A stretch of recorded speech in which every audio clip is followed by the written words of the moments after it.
Bahujan Samaj party supremo Mayawati हाल के महीनों में राजनीतिक रूप से सबसे अधिक एकांत प्रिय रही। उत्तर प्रदेश में तीसरी धुरी पर काबिज होकर मायावती 2024 के लोकसभा चुनाव में तुरूप का इक्का पकड़ सकती हैं। विपक्षी गुट भारतीय राष्ट्रीय विकासात्मक और समावेशी गठबंधन के पास केंद्र में सत्तारूढ़ भारतीय जनता पार्टी के खिलाफ आमने सामने की लड़ाई के लिए मजबूर करने की एक घोषित स्थिति है।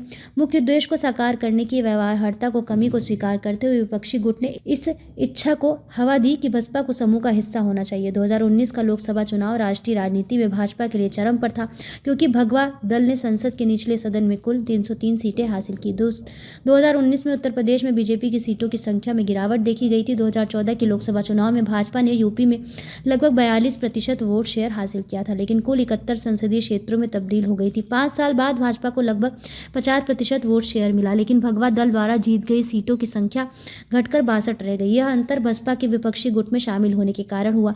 युवा दलित आवाज चंद्रशेखर आजाद रावण, जिन्हें कांग्रेस ने समर्थन दिया था, के अभियान के बावजूद मायावती ने यूपी में अपनी प्रभावशाली स्ट्राइक रेट दिखाई थी, क्योंकि बसपा ने 10 लोकसभा सीटें जीती थी और 19% से अधिक वोट शेयर हासिल किया था।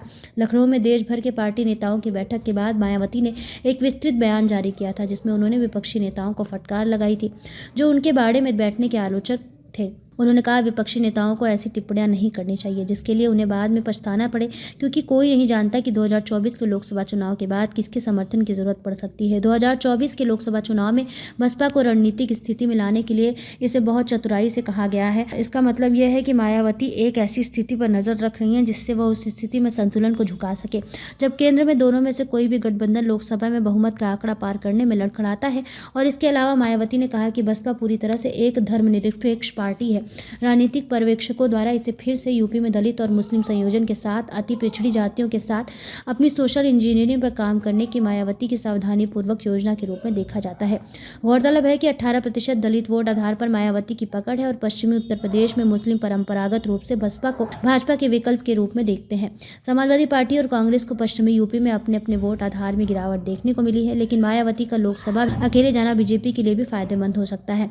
राम मंदिर की थीम पर पहले से ही तैयार भगवा दल राज्य में त्रिकोणीय मुकाबले में 2014 के लोकसभा चुनाव परिणाम को दोहराने की उम्मीद कर सकता है। विपक्ष के गठबंधन में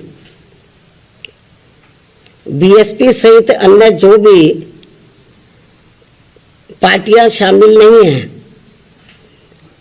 बीएसपी सहित अन्य जो भी विपक्षी पार्टियां शामिल नहीं हैं, तो उनके बारे में किसी को भी बेफजूल कोई भी टीका टिप्पणी करना उचित नहीं है तथा इससे इनको बचना चाहिए। मेरी इनको यही सलाह भी है, क्योंकि भविष्य में देश व जनहित में कब किसको किसी की भी जरूरत पड़ जाए ये कुछ भी कहा नहीं जा सकता है। अर्थात फिर ऐसे लोगों को व पार्टियों को भी काफ़ी शर्मिंदगी उठानी पड़े, ये ठीक नहीं है। और इस मामले में खासकर समाजवादी पार्टी इस बात का जीता जागता उदाहरण भी है।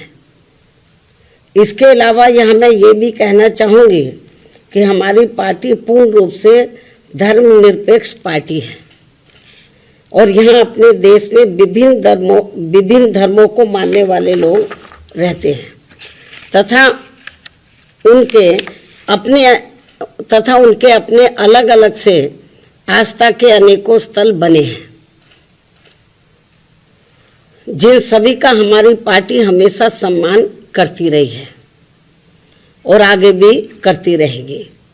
इसी क्रम में यूपी के अयोध्या में नवनिर्मित राम मंदिर का जो अगले महीने उद्घाटन होने के लिए जा रहा है, तो उसका हमारी पार्टी को कोई भी ऐतराज नहीं है। और यहाँ अयोध्या में कोर्ट के आदेश पर सरकार द्वारा निर्धारित की गई जमीन पर जब भी मस्जिद का निर्माण होता है, तो तब उसके उद्घाटन का भी हमारी पार्टी कोई ऐतराज नहीं करेगी।